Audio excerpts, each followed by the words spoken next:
Eh bien, bonjour, bonsoir à toutes et à tous et bienvenue pour ce 80e épisode du Pixels Café. Je suis Ante, je suis en compagnie de Zérodonine. Salut. Une petite nouvelle, on l'accueille chaleureusement, voilà, je perds mes mots. Je suis avec Dr. D, Hello. avec Tamario, Salut. et avec Léviathan. Salut. Et après avoir parlé la semaine passée des moments frustrants dans les jeux vidéo, ces boss qui nous ont rétamés à de nombreuses reprises pendant 2, 3, 4 heures, ce qui s'est terminé sur le beau mot RIP, je propose de repartir dans un monde plus joyeux, plus tranquille, fermer les yeux, penser à une cascade, à une belle prairie verte. Il y a toujours quelque chose derrière la cascade dans les jeux vidéo. Ouais, il y a toujours quelque chose. Et du coup, qu'est-ce qu'il y a? Eh bien, il y a des jeux qui nous détendent. Ça va être le sujet du jour. D'abord, on va parler un petit peu de quel type de jeu, pas nécessairement en donnant des exemples précis, mais quel type de jeu et puis pourquoi, qu'est-ce qui nous détend, qu'est-ce qu'on recherche dans un jeu vidéo pour se détendre. Et puis ensuite, on parlera, on fera un petit top 3 personnel des 3 jeux auxquels on joue le plus souvent ou auxquels on a pu jouer pour se détendre. Et je propose de commencer la conversation en disant simplement que selon moi, il peut y avoir plusieurs types de jeux qui vont nous détendre. Ça peut être les défouloirs, c'est-à-dire où on va juste, si on est frustré, ben on s'énerve un coup contre un jeu vidéo, puis ensuite on en ressort détendu. Ou alors ça peut être des jeux qui sont faits pour être beaucoup plus tranquille, pour se jouer beaucoup plus relax, que ce soit des jeux soit de puzzle un peu casual, ou bien des jeux qui sont... Enfin, ça peut être par exemple... Là, je vais sortir un exemple, mais il n'est pas dans ma liste, donc du coup, je me permets de le sortir. Stardew Valley, par exemple, c'est un jeu qui est tranquille, où on passe du temps. Quoi? Toi, t'es stressé, moi pas. J'adore ce jeu, mais c'est un jeu qui me stresse. Toi, t'es stressé, moi pas. Et du coup, personnellement, c'est le genre de jeu, justement, où on peut prendre le temps. Certaines personnes ne veulent pas prendre le temps, qui veulent être le plus efficace possible et puis se faire de l'argent. Mais ce genre de jeu-là dont je parle. Voilà, du coup, je sais pas ce que vous en pensez au niveau de pour vous, quels sont les jeux qui vous détendent, par exemple? Alors moi, c'est vraiment pas Stardew Valley, du coup. Voilà, du coup. Mais j'adore ce jeu, encore une fois. Mais ouais, moi, un jeu qui va me détendre... Dans ma liste, vous verrez qu'il y en a un qui est absolument pas détente. Et pourtant, vu que je maîtrise assez bien, c'est un jeu qui me stresse pas du tout et qui me... Au contraire, c'est souvent des petites parties rapides que je fais. Et puis, pour moi, un jeu détente, c'est ça. C'est un jeu que je peux jouer n'importe quand, n'importe où, que ça va pas me prendre 3 heures. Et puis je peux arrêter à n'importe quel moment. Et c'est vraiment très important pour moi de me dire que déjà il faut que je sois à l'aise avec le jeu, il faut que les commandes soient simples, et puis il faut que la session soit rapide. Donc en général, vous verrez que les jeux que je cite, c'est souvent ça, quoi. Puis moi, c'est vraiment les jeux qui me détendent le plus. Je peux me mettre sur mon canapé et puis pas me stresser. Alors moi je vais aller dans le même sens, mais c'est un peu à l'image de lire un livre, quoi. Si t'as 20 minutes et pas d'immersion, que t'es dans le bus ou autre, c'est pas la même chose que d'être posé chez toi et de pouvoir passer 4 heures dessus. Et pour les jeux, moi j'avoue que ceux qui me détendraient le plus, ce serait plutôt des RPG, mais ça colle pas tellement à la définition qu'on voulait avoir aujourd'hui. Et du coup, très paradoxalement, j'aime bien des jeux qui sont des fois hyper stimulants, mais pour lesquels il n'y a absolument pas d'investissement humain. Et ça donne forcément la place à différents types de jeux qui sont ou des roguelikes, ou des jeux rétro où tu te fais un ou deux levels sans trop de difficultés ni d'engagement, donc de désengagement, pas de frustration à t'arrêter après 15 minutes, ou encore des jeux qui sont vraiment bien brutaux, où là il y a vraiment total désengagement, tu fais ça quelques minutes de nouveau et il n'y a pas de souci à arrêter parce qu'il n'y a pas de fil dans tout ce que tu fais. C'est pas un Just Cause ou autre, c'est extrêmement bourrin et un peu bébête, mais typiquement c'est bien défoulant. Tout à fait. C'est abusé parce que tu as vraiment cité les 3 trucs qui sont dans mon top 3. Le roguelike, le rétro, et puis le petit jeu. C'est ouf. Bah, tu nous en parleras dans la deuxième partie. Personnellement, moi je rejoins Dr. D sur... moi c'est aussi personnellement le type de jeux qui vont plus me parler, même si jamais il n'y a pas que ça. Mais c'est vrai que j'ai tendance des fois à apprécier même des jeux qui sont genre hyper violents et qui ont pour but d'être brutaux et puis regarder du sang, puis machin. Puis... Personnellement, je m'en fous, c'est genre juste... Ça demande aucun skill, je peux juste lancer une partie. Si je veux m'arrêter, je peux m'arrêter quand je veux. Même en cours de partie, ça va pas me pénaliser comme certains jeux en multijoueur. Puis je suis tranquille, et puis on défonce 400 personnes, puis on est détendu, on se sent On se sent mieux. Alors, du coup, pour moi, en fait, ce que je considère comme un jeu détente, c'est surtout un jeu où j'ai pas vraiment, enfin, soit j'ai pas vraiment de but réel à accomplir, donc un jeu plutôt libre, plutôt sandbox, ou bien alors un jeu où je peux juste me poser, juste pouvoir voir une progression d'une histoire, des personnages, etc. Donc un truc qui se joue pas vraiment de lui-même, mais du coup c'est un peu comme si je regardais une série en fait. Ok. Mais du coup j'ai quand même un petit impact sur l'histoire, donc du coup je me dis mais qu'est-ce que je peux faire? Alors personnellement, ça va un peu rejoindre ce qui a été dit jusqu'à maintenant. C'est plutôt les jeux où je vais pouvoir me défouler, donc avec un effet cathartique à fond, c'est-à-dire que buter le plus possible de gens. Ou... Tu les défonces. Exactement. Ou même, je sais que c'est assez toxique, mais les MOBA en ligne, ça m'aide pas mal aussi à faire ça. C'est que c'est des parties courtes, souvent, quand on arrive, avec des gens, avec des amis ou quoi, ça me défoule pas mal de pouvoir justement avoir des parties où il y a une fin qui peut se faire très vite, par exemple en vingtaine de minutes. Insulter les adversaires. Exactement. Donc ça, c'est ça qui me défoule, mais après coup, surtout sur le moment, on est super fâchés, on s'énerve, on insulte les joueurs ou les ennemis, mais après coup, on est vachement bien et on peut partir mieux dans ce qu'on fait. Voilà, à peu près. Ok, et puis, à part si quelqu'un a quelque chose à rajouter, je propose de partir un petit peu sur nos exemples, Dr. D. Ouais, moi j'ai quand même un truc qui me revient, c'est que je me suis rendu compte que même si les grands principes qu'on a donnés s'appliquent, souvent ça marche mieux, c'est plus pratique avec les consoles portables. C'est pas forcément les jeux qu'on cherche qu'on va trouver dessus, mais c'est aussi l'esprit d'allumer rapidement, éteindre rapidement. Ça se prête un peu plus au côté détente. Hashtag transport en commun. Tout à fait, ouais. C'est vrai qu'on n'a pas beaucoup cité les jeux sur smartphone, mais il y en a beaucoup. Enfin, ça dépend ce qu'on attend par détente, mais par exemple, moi j'adore jouer à Tetris, ça me détend. Dans les transports publics, ça va vite, les parties et tout ça, ou même... Je te rejoins sur Tetris, hein, c'est incroyable. C'est un bon temps. Ou des jeux comme, c'est assez stupide, mais Candy Crush, ça détend aussi, c'est tous les jeux puzzle, énigmes ou quoi, que sur un transport public, on peut même pas finir la partie et il n'y a pas d'impact dessus. Je pensais pas le citer dans mon top 3, mais effectivement, moi, c'est Minimetro qui me relaxe un peu. Ah, Minimetro, il est tellement... Rien que la petite musique, les petits sons qui apparaissent à chaque fois qu'il y a un passager qui passe dans une station. Enfin bref, c'est un jeu qui me relaxe à fond, donc je te rejoins sur les jeux mobiles aussi. Ouais. Ben, on va commencer notre top 3, je sais parler, avec un jeu, pour moi, qui va en fait rejoindre ce qu'on vient de dire, donc des jeux de puzzle, et notamment avec de la musique qui se fait avec nos actions, pas Minimetro, même si ça aurait pu l'être. C'est un jeu qui s'appelle Hexels, avec un H et un X, et en gros c'est un petit peu comme Démineur sur le principe, sauf que c'est pas un Démineur où je sais pas, tu chopes la mauvaise case, c'est game over.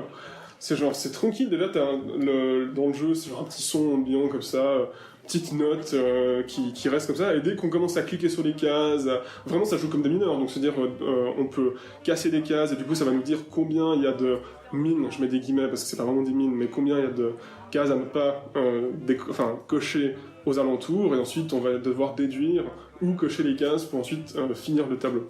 Et du coup, c'est chaque fois qu'on appuie sur une case, on a un petit son, un petit machin comme ça. En plus, et ça c'est vraiment la raison pour laquelle j'adore ce jeu, c'est dans le 3e jeu qu'ils ont sorti, qui s'appelle Hexels Infinite, il y a un mode qui te génère des niveaux aléatoirement, qu'ils ont réussi à la perfection. Il n'y a aucun niveau actuellement auquel j'ai joué que je n'ai pas pu finir en faisant... Enfin, par exemple en devinant, en essayant de deviner où ça se trouvait parce que c'était mal fait.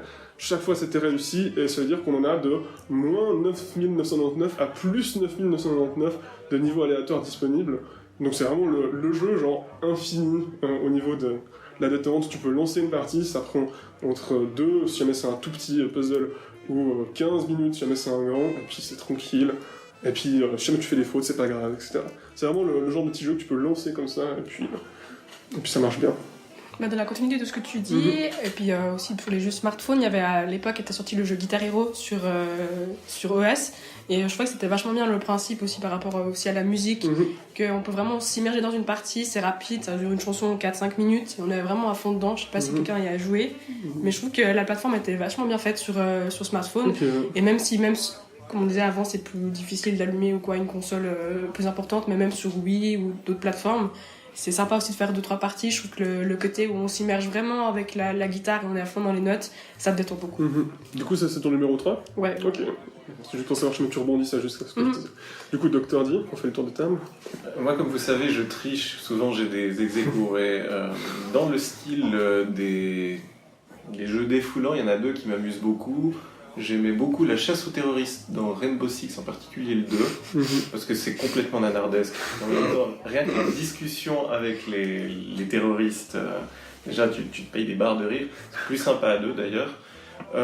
Puis l'autre mini-jeu défoulant qui est réglé en 15 minutes, j'ai beaucoup aimé Burnout Paradise. Et en particulier toutes les parties en road rage où vraiment le but c'est de dégager un maximum de voitures de la route. Alors pour les 2, il n'y a pas trop de réflexion. Mais qu'est-ce que c'est défoulant. Ouais, les burn-out sont très efficaces. Et du coup, mon numéro 3 est celui dont je parlais avant, c'est-à-dire celui qui n'est absolument pas relaxant pour 99% de la population, je pense. Mais comme j'ai un certain skill à ce jeu, on va dire, pour moi c'est vraiment hyper cool. Donc c'est Binding of Isaac, que j'ai vraiment séché, et même maintenant que je l'ai fini à 100%, il y a des fois je me dis j'aimerais bien recommencer, mais en même temps je trouve ça un peu bête parce que j'ai déjà passé 500-600 heures dessus, donc je me dis que ça vaut la peine de prendre un petit peu d'autres jeux, mais c'est vraiment à chaque fois que j'avais un petit moment libre, je commençais une partie, et puis alors l'apogée c'est quand c'est arrivé sur Switch où je pouvais prendre ma partie avec moi dans le bus, donc là j'ai bien réussi à me relaxer. Eh bien, pour ma part, les jeux que je considère surtout comme détente, c'est surtout les jeux de rôle, mais plutôt du côté occident, donc les jeux de rôle américains, qui sont, je trouve, vachement moins nerveux, qui demandent beaucoup moins de concentration que les jeux de rôle japonais. Et du coup, j'en ai 2 à ex-aequo. Pour moi, c'est Skyrim et The Witcher 3. J'aime Skyrim pour le fait que je puisse me lancer une partie, puis juste faire du grand porte-nawak sans vraiment grosse prise de tête. Et j'aime The Witcher 3 surtout pour son côté très cinématique, très série en fait, où la plupart des dialogues sont, je trouve, superbement bien écrits, et il y a une très très bonne interaction avec les personnages et les choix qu'on fait. Et c'est surtout l'interaction entre Geralt et tous ces personnages très bien écrits dans l'univers de The Witcher. Je trouve que ça détend vraiment pas mal, et puis c'est une très très bonne histoire à suivre. À suivre, ouais. Merci. Moi, du coup, en deuxième position, je vais parler d'un jeu dont j'ai déjà parlé la semaine passée, donc je vais peut-être pas forcément m'attarder à le décrire. Ce sera Killing Floor 2, parce que c'est vraiment le jeu débile par excellence. Mais qu'est-ce que je l'adore. Voilà, on doit faire 10 vagues contre des zombies, enfin 4, j'avais fait une partie courte, 7 une moyenne, et puis 10 une longue. En général je fais que des courtes, parce que comme ça, voilà, petite session de jeu, et puis c'est bon. Mais il est tellement bien, c'est-à-dire c'est un FPS, donc voilà, je tire à la première personne, on peut avoir tout plein d'armes possibles, on a des classes. Moi personnellement il y a juste une classe que je joue tout le temps, ça s'appelle Gunslinger, où voilà, c'est des pistolets, et on peut en avoir 2 à la fois. Donc dès que t'as ton personnage qui a 2 Desert Eagle calibre 50, un dans chaque main, et qui commence à mitrailler comme ça, c'est juste beaucoup trop jouissif. Les monstres en général sont pas trop difficiles à abattre, à part pour les boss dont on a pu parler la semaine passée, et franchement c'est le genre de jeu, tu le lances, tu dézingues quelque chose comme 300 mutants en une partie, tu t'es bien défoulé, et puis ensuite tu peux ne plus y jouer pendant une semaine, et puis ensuite revenir de temps en temps dessus. Il y a des gens qui jouent de manière compétitive à ce jeu, et qui sont trop à fond, ils jouent à la difficulté maximale, et puis ils crèvent des milliards de fois, mais personnellement je joue toujours à difficulté maximum difficile, voilà. Pas trop non plus m'énerver dessus. Détente, vraiment parfait.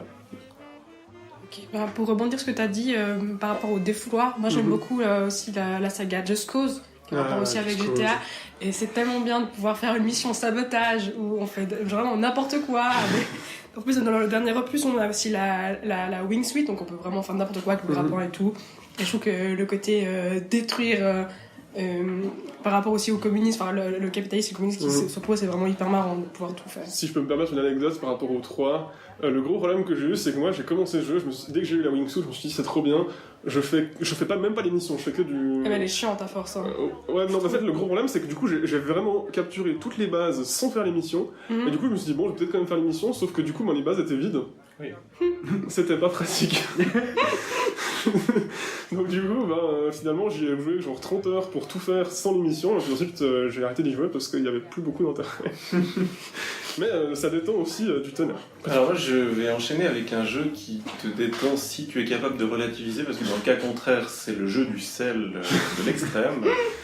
C'est un roguelike, c'est Spelunky. Spelunky, pour les gens qui ne connaîtraient pas, c'est un jeu où tu incarnes une espèce de petit Indiana Jones tout kawaii, mais qui va se retrouver dans une grotte en 4x4 tableaux dans laquelle tu vas avoir des pièges complètement aléatoirement posés, des monstres de l'extrême, et pour survivre, simplement 4 bombes et 4 cordes, à moins de retrouver de quoi t'en sortir. Et il est très rare qu'on termine une partie, il y a moyen de faire mieux que ces 4 niveaux, mais en général, on meurt. Je veux dire, il faut être clair, ce jeu, quand on joue, on ne s'attend pas à finir la partie en étant vivant. Pour autant, c'est tellement drôle, parce que même ce qui t'arrive, si t'as un tout petit peu de recul, tu t'éclates de rire. C'est beaucoup plus drôle de le jouer avec 15 personnes derrière qui sont là pour se moquer de toi, puis passer à chaque partie. Pour mon numéro 2, ça sera une série entière. Si vous voulez que je cite qu'un jeu, je citerai le dernier, parce que de toute façon, je reviens rarement en arrière. C'est la série des Mario Kart. Donc actuellement, du coup, ça serait Mario Kart 8 Deluxe. Mais juste avant, c'était l'autre Mario Kart, puis après celui d'avant, etc. Parce que pour moi, il n'y a pas meilleur moyen pour me relaxer que juste me faire... Je fais toujours la même chose. Je lance le grand chelem, je mets toutes les courses, et puis je m'arrête quand j'en ai marre. Et en général, je fais à peu près soit un tiers, soit la moitié, et puis j'arrête. Mais c'est juste un moment de détente, pur et dur, même s'il y a souvent des carapaces bleues qui me font chier, ça reste agréable. Alors, pour ma part, un jeu que j'apprécie, je peux être extrêmement salé sur ce type de jeu, mais c'est des jeux que je trouve extrêmement relaxants, c'est les jeux de cartes. Du coup, je n'ai aussi pris 2, vu que j'aime bien tricher, comme Dr. dit. J'ai pris Magic the Gathering et Yu-Gi-Oh! Sur PC. Le Magic the Gathering que je préfère le plus, c'est celui qui a été sorti sur DOS, les systèmes DOS, donc qui s'appelle Chandalar, qui est une sorte de mi-jeu d'aventure, mi-jeu de cartes, où on récupère des cartes au fil de l'aventure et on construit des decks à la Wadada, mais c'est tellement bien foutu, surtout pour l'époque. Et Yu-Gi-Oh! Je prends le dernier sur PC qui est Legacy of the Duelist. Legacy of the Duelist, qui j'aime beaucoup faire la campagne solo, pouvoir faire mes propres decks ou bien utiliser les decks de l'histoire pour combattre les adversaires, et je le trouve juste trop bien. Voilà. Personnellement, maintenant on va arriver à la place numéro 1, donc le genre de jeu, ou en tout cas le jeu qui nous a le plus détendu, ou qui nous détend encore aujourd'hui. Alors personnellement, c'en était un qui m'avait détendu notamment l'année passée, et qui va recommencer puisqu'il y a la suite qui va sortir à la fin de ce mois, c'est The Crew. The Crew, jeu de voiture, le premier, où simplement c'est une carte ouverte, et c'est tous les États-Unis. Baladez-vous, au calme. Le nombre de fois que j'ai fait le tour de la map en des sessions de 3-4 heures, franchement, moi, en plus c'est débile, c'est genre juste rouler et puis tu fais rien d'autre, mais c'est juste, voilà, tu profites du paysage, tu roules.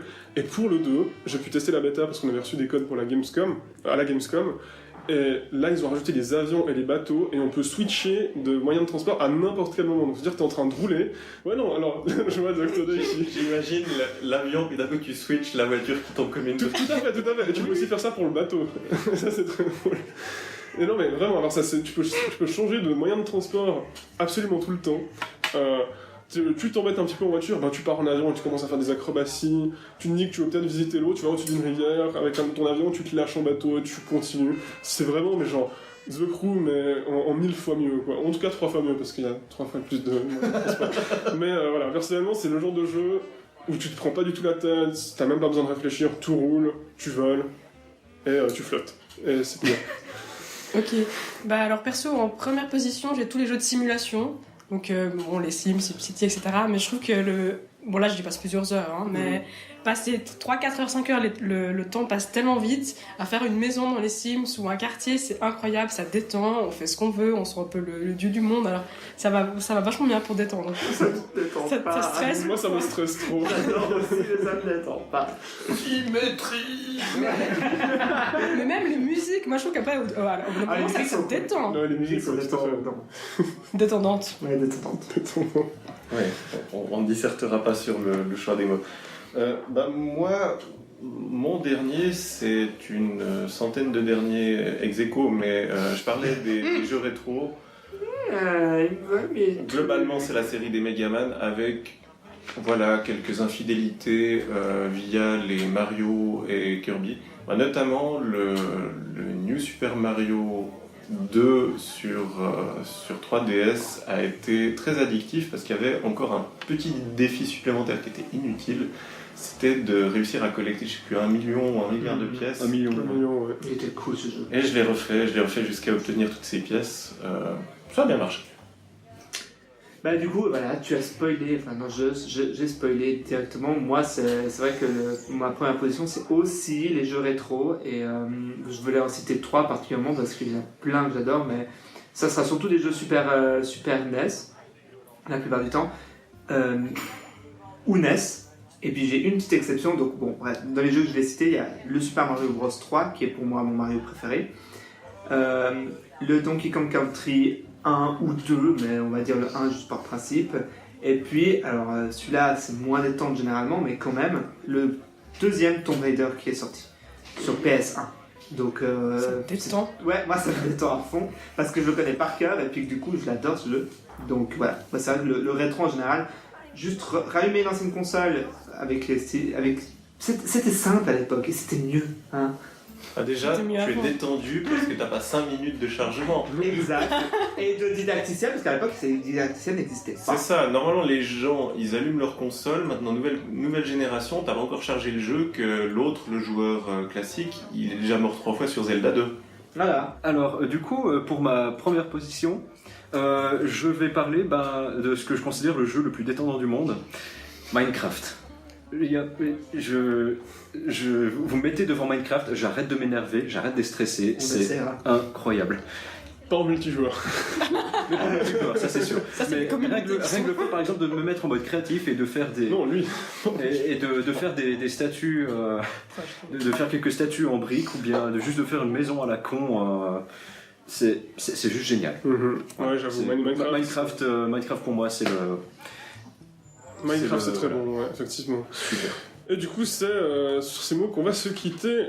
Merci à tous de nous avoir écoutés. Vous pouvez nous retrouver sur tous les réseaux sociaux, sur notre site www.pixels-association.ch. C'était Ante, Zérotonine, Dr. D, Tomario et Léviathan. Et on vous dit à la prochaine. À bientôt. Ciao, ciao. Bye.